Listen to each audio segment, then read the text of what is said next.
తాను హీరో అని తనకే తెలియకుండా ఒక సినిమా చేసినట్లు వెన్నెల కిషోర్ చెప్పుకొచ్చాడు. ఇక అసలు విషయం ఏంటో చూస్తే వెన్నెల కిషోర్ కీలక పాత్రలో శ్రీకాకుళం షెర్లాక్ హోమ్స్ అనే సినిమా రూపొందింది.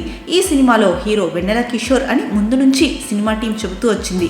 అంతేకాక వెన్నెల కిషోర్ ప్రమోషన్స్ కి ఎందుకు రాలేదు అంటే అది ఆయన్ని అడగాలంటూ కామెంట్ చేయడం హాట్ టాపిక్ అయింది. ఈ విషయం మీద వెన్నెల కిషోర్ స్పందించాడు. ఆయన మాట్లాడుతూ, నాకు నేను ఈ సినిమాలో హీరో అనే సంగతి తెలియదు, నాకు ముందుగా సినిమా కథ మొత్తం చెప్పలేదు.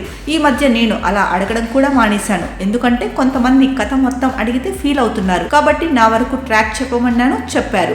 7 రోజుల డేట్స్ ఇచ్చాను, షూట్ చేశాను. తర్వాత ఇంకొన్ని ఎమోషనల్ సీన్స్ యాడ్ చేయాలన్నారు, వెళ్ళి నటించి వచ్చాను. సినిమా రిలీజ్ సమయంలో నేను హీరో అని పోస్టర్ వేస్తే ఆశ్చర్యపోయాను. అసలు నాకే తెలియకుండా నన్ను హీరోగా ఎలా చేశారో అర్థం కాలేదు. నాకు ముందు చెప్పినప్పుడు ఆ సినిమాలో వేరే హీరో ఉన్నాడు, అతనికి జంటగా అనన్య నాగల్ల నటిస్తుందని చెప్పారు. కానీ చివరికి నన్ను హీరోగా చేసి ప్రేక్షకుల ముందుకు తీసుకొచ్చారు.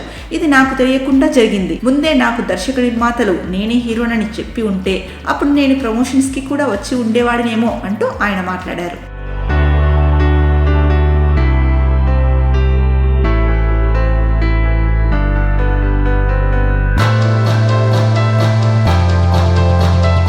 వెన్నెల కిషోర్ ఒక స్టార్ కమెడియన్ మాత్రమే కాదు, దర్శకుడుగా కూడా చేశారు. వెన్నెల 1.5, జఫా లాంటి సినిమాలతో తెలుగు ప్రేక్షకులకు దర్శకుడుగా కూడా పరిచయమే. అయితే ఈ 2 సినిమాలు దారుణంగా డిజాస్టర్లుగా నిలిచాయి.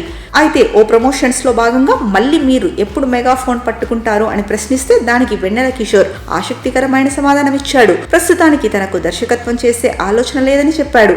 ఇక మోకాళ్ళు పట్టేసి నేను ఇంకా నడవలేను అనుకుంటున్న పరిస్థితుల్లో మంచి రైటింగ్ టీం ని పెట్టుకొని అప్పుడు డైరెక్షన్ చేస్తాను. ప్రస్తుతానికి నటుడిగా నేను చాలా బిజీగా హ్యాపీగా ఉన్నానంటూ తన అభిప్రాయాన్ని చెప్పుకొచ్చాడు.